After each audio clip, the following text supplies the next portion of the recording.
ಈ ಮಾರಿಗೋಲ್ಡ್ ಸಿನಿಮಾದಲ್ಲಿ ನಾನು ಆಕ್ಟ್ ಮಾಡೋದು ಮೇನ್ ಉದ್ದೇಶ ಅಂದ್ರೆ ಗೆಳೆಯ ಯಶ್ ಶೆಟ್ಟಿ ಅವರೇ ನನ್ನ ರೆಫರ್ ಮಾಡಿರೋದು. ಅವ್ರನ್ನ ನೆನೆಸ್ಕೊಂತೀನಿ ಇವಾಗ. ಕೋವಿಡ್ ಟೈಮ್ 3 ತಿಂಗಳು ಊರಲ್ಲಿ ಇದ್ದೆ, ಹುಡುಗರ ಜೊತೆ ಬಲೆ ಹಾಕೊಂಡು ಮೀನ್ ಹಿಡಿತಾ ಇದ್ದೆ. ಆ ಟೈಮಲ್ಲಿ ಯಶ್ ಶೆಟ್ಟಿ ಕಾಲ್ ಬರುತ್ತೆ, ಶೆಟ್ರೆ ಹಿಂಗೊಂದು ಸಿನಿಮಾ ಇದೆ, ರಾಘವೇಂದ್ರ ನಾಯಕ್ ಅಂತ ಡೈರೆಕ್ಟ್ರು, ಚೆನ್ನಾಗಿದೆ ಕ್ಯಾರೆಕ್ಟ್ರು ಮಾಡಿ ಅಂತ. ನಾನೇನು ಅಷ್ಟು ತಲೆ ಕೆಡ್ಸ್ಕೊಳಲ್ಲ. ನೆಕ್ಸ್ಟ್ ಕಟ್ ಮಾಡಿದ್ರೆ ಒಂದ್ 3 ದಿವಸ ಬಿಟ್ಟು ಕಾಕ್ರೋಚ್ ಸುದೀಪ್ ಫೋನ್ ಬರುತ್ತೆ. ಎಲ್ಲ ಹಳೆ ಸ್ನೇಹಿತರು, ನಾವೆಲ್ಲ ಒಟ್ಟಿಗೆ ಇಂಡಸ್ಟ್ರಿಗೆ ಎಂಟರ್ ಆದವರು. ಪೇಮೆಂಟ್ ಸುದಿ ಮಾತಾಡ್ತಾರೆ, ಡೈರೆಕ್ಟರ್ ಮಾತಾಡಿಲ್ಲ. ಇನ್ನೇನು ಶೂಟಿಂಗ್ 2 ದಿನ ಇದ್ದಾಗ ಡೈರೆಕ್ಟರ್ ಕಾಲ್ ಮಾಡ್ತಾರೆ, ನಾನು ನಿಮ್ಮೂರವ್ರೆ ಅಂತ ಅವಾಗ ಇಂಟ್ರೊಡ್ಯೂಸ್ ಮಾಡ್ಕೊಂತಾರೆ. ಅವಾಗ ಗೊತ್ತಾಗತ್ತೆ ಇವರು ಕುಂದಾಪುರ ಭಾಗದವ್ರಂತ.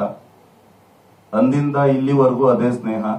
ನಾನು ಯಾವ್ದಾದ್ರು ಸಿನಿಮಾ ಸ್ಟಾರ್ಟ್ ಮಾಡ್ಬೇಕಾದ್ರೆ ಫಸ್ಟ್ ರಾಘು ಕಾಲ್ ಮಾಡ್ತೀನಿ. ನಮ್ ರಘು ಸರ್ ಅವರು ಸ್ವಲ್ಪ ನೋಡಕ್ ಸ್ವಲ್ಪ ಇವಾಗ ಅಂಕಲ್ ತರ ಇದಾರೆ, ಬಟ್ ನಮ್ ಜೊತೆಗೆಲ್ಲ ಸೇರಿದಾಗ ಪಕ್ಕ ಯಂಗ್ಸ್ಟರ್, ಅಷ್ಟು ಸೋಷಿಯಲ್ ಆಗಿರ್ತಾರೆ. ಇಲ್ಲ ಇಲ್ಲ ಹಂಗೆ ನಾ ಅದಕ್ಕೆ ಹೇಳಿ ಸರ್, ನೀವು ಯಂಗ್ಸ್ಟರ್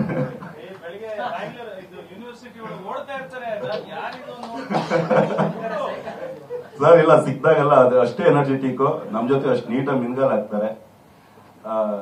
ಎಲ್ರು ವಿಜಯ್ ಸರ್ ಆಗ್ಲಿ, ವೀರ್ ಸರ್ ಆಗ್ಲಿ, ಎಲ್ಲ ಸ್ನೇಹಿತರು, ರಘು ಆಗ್ಲಿ, ನಾವೆಲ್ಲ ಡೈಲಿ ಸಿಗುವಂತ ಸ್ನೇಹಿತರು. ತುಂಬಾ ಖುಷಿ ಆಗುತ್ತೆ ಮಾರಿಗೋಲ್ಡ್ ಸಿನಿಮಾದಲ್ಲಿ ಆಕ್ಟ್ ಮಾಡಿರೋದಕ್ಕೆ. ದಿಗಂತ್ ಸರ್, ಸಂಗೀತ ತುಂಬಾ ಕೋಆಪರೇಟಿವ್. ಫಸ್ಟ್ ಡೇನೆ ಯಾವ್ದೊಂದು ರೊಮ್ಯಾಂಟಿಕ್ ಸೀನ್ ನ ಡೈರೆಕ್ಟರ್ ಶೂಟ್ ಮಾಡಿದಾರೆ, ಏನು ಹೇಳಲೇ ಇಲ್ಲ, ಕರ್ಕೊಂಡೋಗಿ ನಿಲ್ಸಿ ಇದಿದೆ ಮಾಡಿ ಅಂತ ಹೇಳ್ಬಿಟ್ಟು ನಾನೇ ಒಂದ್ಸತಿ ಗಲ್ಬಿಲಿ ಆಗ್ಬಿಟ್ಟೆ. ಏನ್ ಡೈರೆಕ್ಟರ್ ಕಥೆನೂ ಹೇಳಿಲ್ಲ ಏನಿಲ್ಲ, ತಗೊಂಡೋಗಿ ರೊಮ್ಯಾಂಟಿಕ್ ಸೀನ್ ಮಾಡಿಸ್ಬಿಟ್ರಲ್ಲ ಅಂತೇಳಿ.